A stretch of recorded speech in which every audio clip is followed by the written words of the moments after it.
What is up, my boys? Welcome back to another video. So today we're actually working on the BMW E46 again. We have a lot of surprises coming out for you for all the other cars for the channel. But it's still in the process. It's almost here. It's almost finished. I've been working a little bit of powder coating for on a couple of projects, and again I'm gonna show you guys later. I don't want to make the powder coating video because you guys don't seem too interested in watching those kind of videos. So yeah, I'm not gonna do that. Today I want to try diagnosing to see what's going on with this car. As I told you guys before, we killed the motor out of this. It has a rough idle. Check the engine code, and it's this crank position sensor.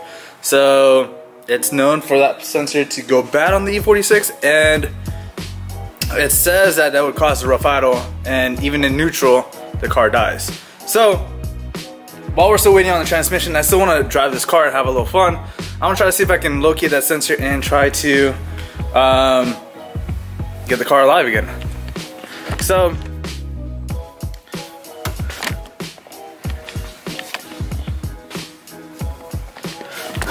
So what I've read, it said that the sensor is underneath the starter or by the starter. So I think the starter is right over there. I don't know if I need to get some light. So I'm under here, the oil pressure, the oil sensor, level sensor, and yes, the car leaks oil. I know that the BMWs all leak oil, especially this one. This one's a guzzler, but it's mainly because there is a bolt that's broken for the oil pan, and that's what's causing the leaks, the drips. So I may fix that. We'll see. You know, we'll get to it when we get to it. But the starter's right over there. You get some light, and hopefully, let's try to see if we can get to the sensor that everyone talks about. The main reason why I want to show you guys how to replace a sensor is because every video that I watch about replacing a sensor, it's been a nightmare watching, which makes me not want to do this. It makes me want to do the swap even faster, which again, we're going to do a swap, especially for SEMA. We got to do a swap for SEMA 2020. Plus you have another project for SEMA 2020. So we're going to bring 2 cars to SEMA. Cool. One of it, it's not the Accord. It's not the X5. It's this and another project. That's going to be a crazy one. But so I want to make this try easy for you guys, so that way everyone with the E46 can actually do this. So again, car's up on the lift. You can do it on the jack stands, but it's kind of easier on the lift, in my perspective, of course. So the driver's side tire, go underneath the oil level sensor, and put a light.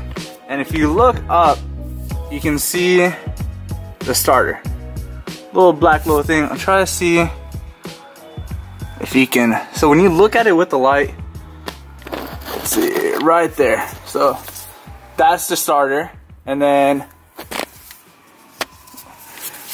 that's the starter, and then there's this little sensor right here. Try to see if I can. This little sensor right here. That's the crank position. That's a crank position sensor. So that's the sensor we're going to be removing.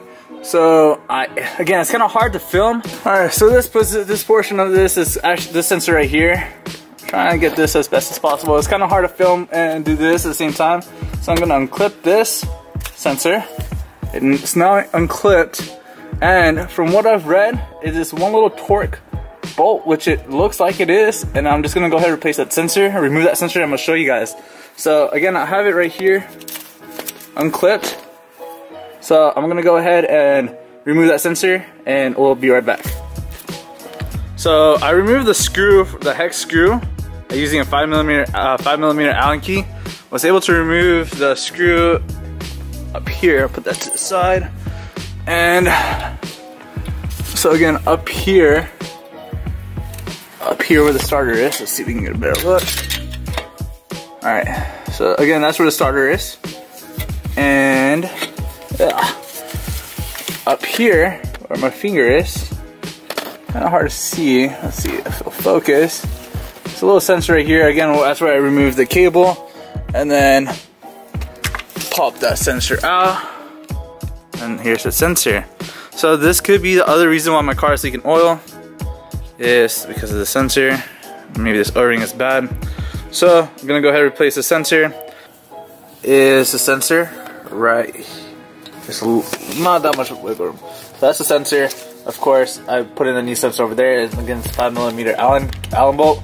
So remove that, pop in the new one, and now let's drop the car and see how it rides. Alright guys, so that's basically it for today's video. Again, the car runs amazing now. I have it parked up to the side. I'm gonna be working on another project, plus it's pretty dark outside. But I'm out of breath. But I'll catch you guys in the next video, and hope you guys had a happy holidays. Remember guys, live your dreams. Peace.